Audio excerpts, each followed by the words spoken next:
이제 오늘 열왕기 하로 들어갑니다. 열왕기 하가 조금 이제 복잡하죠.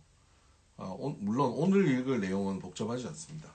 이제 내일 또 그다음 월요일 읽을 내용이 좀 복잡한데요. 요거 잘 넘어가면 또 우리가 또 한 곱이 넘기는 겁니다. 자, 힘내서 한번 달려가 봅시다. 오늘 우리가 읽을 1장부터 8장 15절까지 내용을 살펴보기 전에 열왕기 하 전체를 좀 한번 크게 한번 정리를 해볼 필요가 있는데요. 열왕기 하는 크게 세 토막으로 나눠서 볼 수 있습니다. 크게 세 토막을 나눠서 열왕기 하를 나눠보면 1장부터 15장 12절까지가 큰 토막입니다. 이거는 엘리야 선지자가 예언한, 그러니까 하나님께서 엘리야를 그 호렙산에 부르셔서 세미한 음성 속에서 하나님께서 엘리야에게 말씀하시잖아요. 그때 세 가지를 하나님께서 예언하도록 하나님께서 엘리야에게 말씀해 주시거든요. 그 세 가지의 예언이 뭐냐면 처음에 이루어진 순서대로 얘기하죠. 처음에는 엘리사 선지자를 기름 부어 세우라는 것이고요. 엘리야 다음에 엘리사 후계자, 그리고 아람 왕의 하사엘이라고 하는 사람을 기름 부어 세우라는 것이고요. 또 아합 집안을 대신하여서 예후를 기름 부어 세우라는 것입니다. 그래서 이 엘리사, 하사엘, 예후 이 세 가지의 예언이 이루어지는 것, 그 엘리야의 이 세 가지 예언이 이루어지는 것이 열왕기하 1장부터 15장 12절까지입니다. 네, 그러니까 1장부터 15장 12절까지는 엘리야의 예언의 성취라고 볼 수 있겠죠. 자, 그러면 15장 13절부터 17장까지는 뭐냐?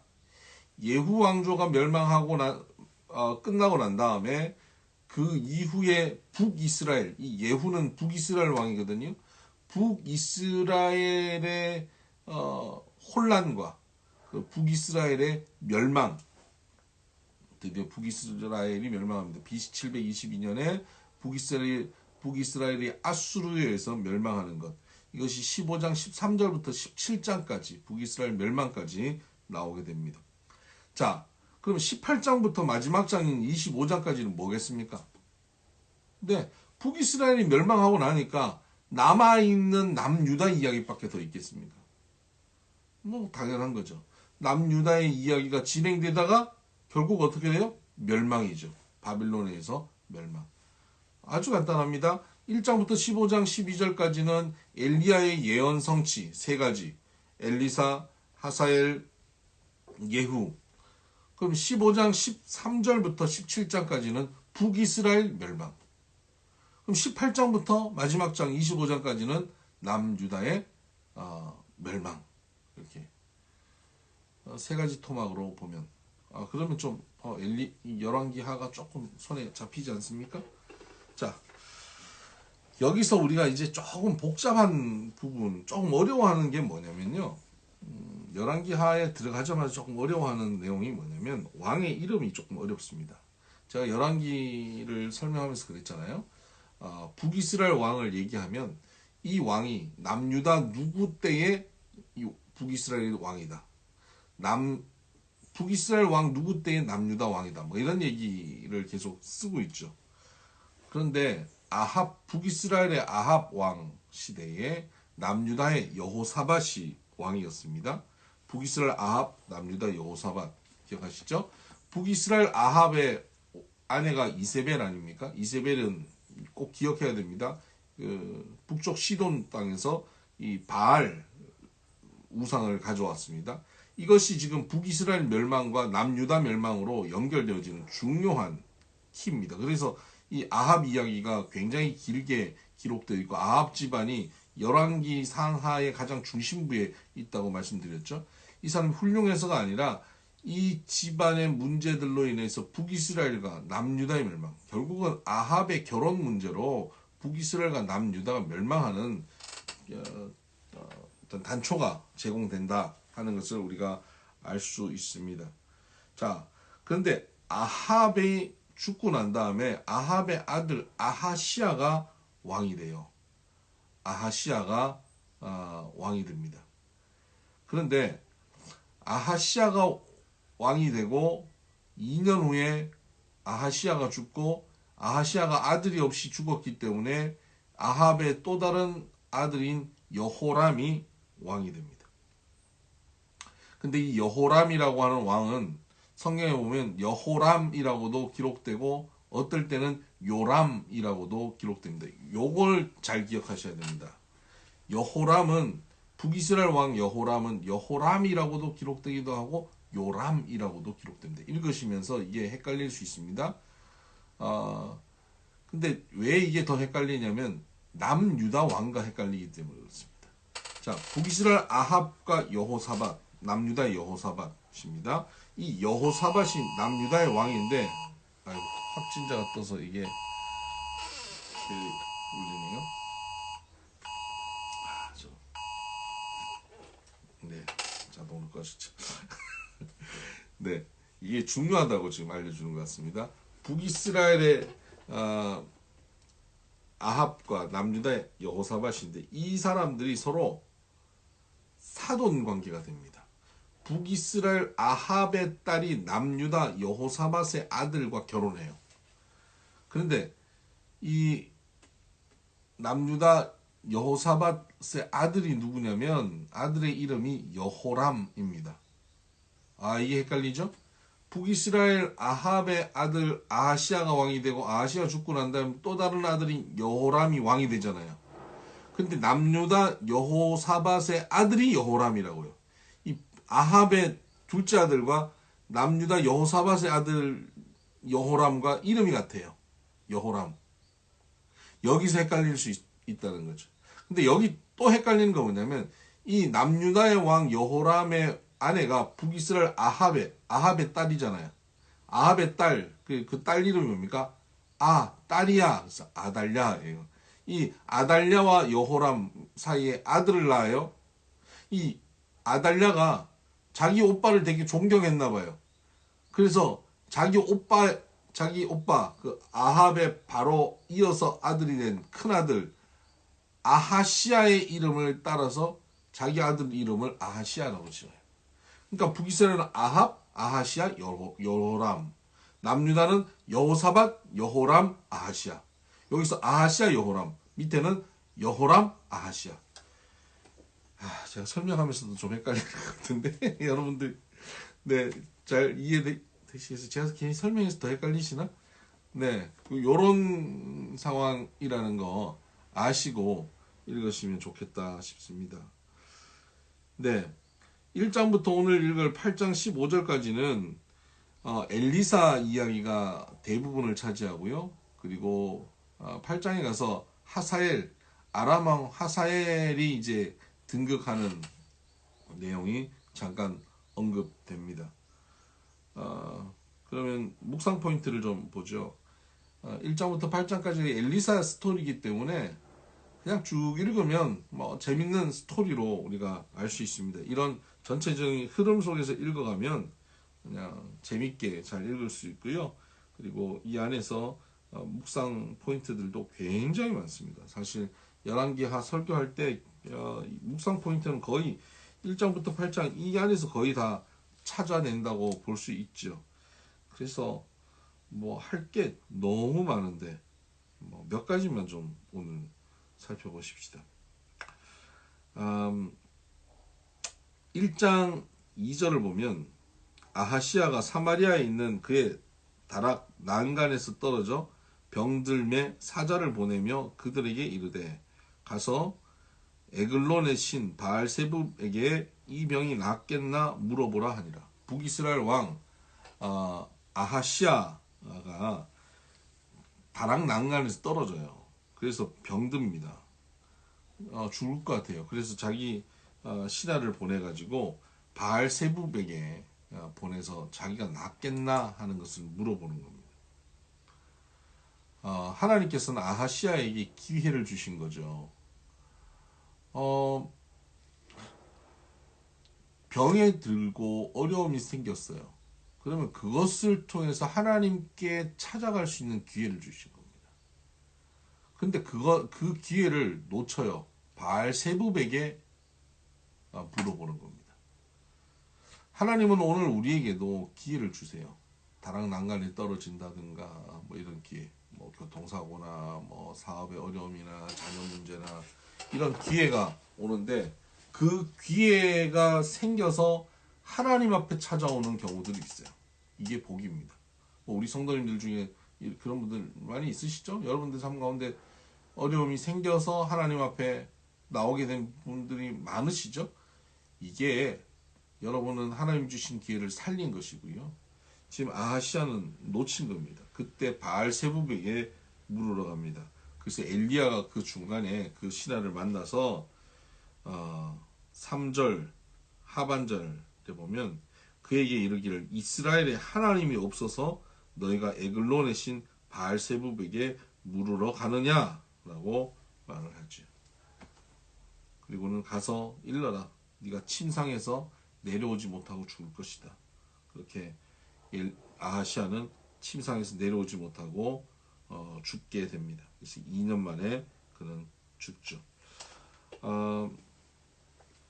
그 가운데 이런 상황이라 아하시아가 또 뭐 자기 50부장을 그 엘리사에게 보내서 엘리사에게 자기에게 오라고 요청하는 과정이 있습니다. 이것도 사실 하나의 기회일 수 있는데 50부장을 보내서 권위적으로 왕의 권위로 오라고 전하죠. 그랬더니 하늘에서 불이 내려와 그들을 다 불태워버리죠. 또 다른 50부장에 가서 또 내려오라 그럽니다. 그때는 11절에 보면 처음 왔던 50부장보다 더 권위적으로 말합니다. 왕의 말씀이 속히 내려오라. 저 앞에는 그냥 내려오라 그랬는데 속히 내려오라. 하나님의 사람 엘리야를 좀 더 무시하는 모습입니다. 그러자 또 불이 내려서 불태워버리죠. 세 번째 간 50부장은 겸손하게 무릎 꿇고 간구합니다. 우리의 생명을 불쌍히 여기고 귀하게 여겨달라고. 그럴 때 하나님께서 엘리야에게 가라고 말씀하시죠. 그렇게 갑니다. 좋은 리더가 있으면 함께 한 사람들의 생명을 지켜낼 수 있습니다. 누가 좋은 리더냐면 지혜롭고 겸손한 사람이 좋은 리더입니다.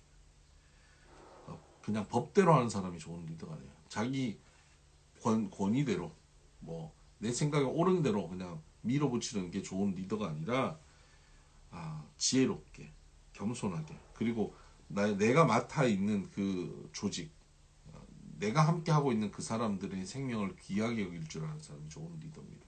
이 50부장은 그런 리더였던 것이죠. 아하시아가 그런 리더였으면 참 좋았을 텐데 그렇지 못하죠. 자, 2장에 가면 엘리야가 이제 하늘로 올라가는 내용이 나오는데요. 엘리사가 엘리야를 따라가면서 그렇게 말하죠. 2장 9절을 보면 건너매 엘리야가 엘리사에게 이르되 나를 내게서 데려감을 당하기 전에 내가 내게 어떻게 할지를 구하라. 엘리사가 이르되 당신의 성령이 하시는 역사가 갑절이나 내게 있기를 하소서 하는지라. 그러니까 유명한 얘기죠. 엘리야에게 엘리사가 당신에게 있는 성령의 역사가 나에게 갑절이 있게 해달라고 구하는 것입니다. 여기서 갑절이 있게 해달라고 구하는 것은 엘리야의 능력에 갑절이나 나에게 배나 나에게 있어라고 요구하는 것처럼 느껴질 수도 있고요. 또 하나의 주요한 해석은 이겁니다. 이 아버지가 돌아가실 때 유산을 다 나눠주는데 모든 아들에게는 한 분기씩 나눠주지만 장자에게는 갑절을 남겨줘요. 그래서 엘리사는 엘리야에게 뭐라고 요구하냐면 여기 많은 제자들이 있지만 나는 당신에 있어서 장자로 있기를 원합니다. 당신의 그 사역에 장자권을 내가 이어가기를 원합니다라는 거예요. 그래서 엘리야를 끝까지 따라가지요. 결국 엘리야가 불병거에 실려서 올라가는 것을 보게 됩니다. 그리고 난 다음에 그의 옷을 주워서 14절 보면 엘리야의 몸에서 떨어진 그의 겉옷을 가지고 물을 치며 이르되 엘리야의 하나님 여호와는 어디 계시나이까 하고 그도 물을 치매 물이 이리저리 갈라지고 엘리사가 건너는지라. 지금 엘리사는 누구 흉내내고 있냐면요, 엘리야 흉내내요. 8절에 엘리야가 겉옷을 가지고 말아 물을 치매 물이 이리저리 갈라지고 두 사람이 마른 땅 위로 건넜다. 즉 강을 가르는데 겉옷으로 강을 치는 것을 봤잖아요. 엘리야가 떠난 다음에 엘리야의 겉옷을 주순 엘리사가 엘리야처럼 행동한 거예요. 여러분, 영적인 성숙은 어디서 오냐면 모방에서부터 옵니다. 흉내내는 거예요. 나보다 더 성숙한 믿음의 사람이 있으면 그를 흉내내는 거예요. 그가 예배 드리는 자리에 가면 그가 앉는 자리, 그 앞에 앉으면 그 옆자리 가서 앉고요. 그가 기도하는 모습 보면 같이 기도하고요. 그가 살아가는 방식을 흉내내기 시작하는 거예요. 거기서부터 우리의 영적 성장이 있는 겁니다. 주변에 내게 믿음의 본이 될 수 있는 사람이 있습니까? 그분을 흉내내세요. 그분을 따라하세요. 저분은 왜 저렇게 하나님께 복을 받을까? 저분은 어떻게 했길래 하나님께서 저 사람을 저렇게 사랑할까? 저 사람은 하나님 앞에 어떻게 저렇게 기쁨이 되고 있을까 하는 것을 한번 찾아보세요. 그리고 그것을 잘 흉내내 보세요. 여기에 여러분의 영적 성장이 따라가게 되어 있습니다. 3장에 보면 이제 참 놀라운 일이 벌어져요. 북이스라엘, 남유다, 그리고 에돔, 이 세 나라가 연합군을 형성해서 모압을 공격합니다. 여러분, 북이스라엘과 남유다가 같이 전쟁을 치르는 건 간혹 보는데요. 에돔까지 함께해요. 참 특이하지 않습니까? 그러니까 이스라엘 전체가 그 야곱의 아들이 그 이삭의 아들이 야곱과 그 에서 아닙니까? 이삭의 집안이 지금 다 모인 거예요. 와, 지금 놀라운 일이죠. 북이스라엘, 남유다, 모압, 에돔 이렇게 세 나라가 모였습니다. 이삭의 집안이죠. 근데 모였는데 이들이 전쟁을 하는 겁니다. 모압과의 전쟁을 하러 나갑니다. 누구의 주장이냐면 북이스라엘 왕의 주장입니다. 모압 왕이 자기한테 조공 바치다가 이제는 등 돌렸다 이거죠. 배신했다. 날 따라서 저 모압을 치자. 그 당시 북이스라엘의 영향력이 남유다와 모압에게, 에돔에게 그렇게 미쳤습니다. 치자 그러면 따라가야 되는 상황이었던 거죠. 그래서 남유다 왕 여호사밧도 함께 참전하게 됩니다. 그들이 함께 모압을 치러 가는데 7일 만에 물이 없어요. 마실 물이 없는 거예요. 그래서 이제 죽게 된 겁니다. 10절을 보면 이스라엘 왕이 이르되 슬프다 여호와께서 이 세 왕을 불러 모아 모압의 손에 넘기려 하시는도다 하니. 아니 이거 보세요. 전쟁 누가 치르자 그랬습니까? 이스라엘 왕 자기가 치르자 그런 거예요. 자기가 하자 그런 거죠. 그런데 7일 만에 물이 없어서 죽게 된 겁니다. 이거 누구 탓입니까?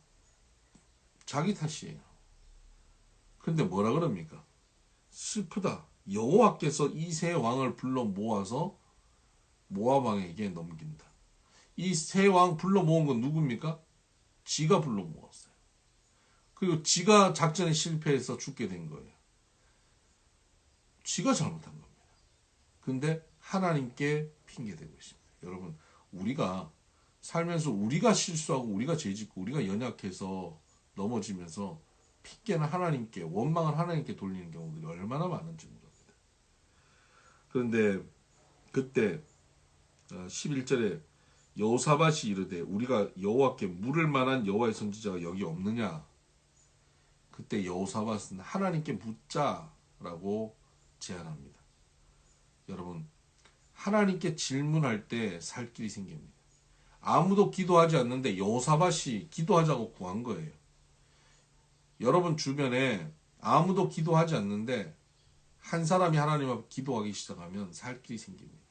여러분 가정에 아무도 하나님께 구하지 않는데 여러분이 하나님을 구하고 있으면 여러분 가정이 삽니다. 주 예수를 믿으라 그리하면 너와 내 집이 구원을 얻으리라 그랬잖아요. 여호사밧 때문에 이 나라들이 살게 되는 것입니다.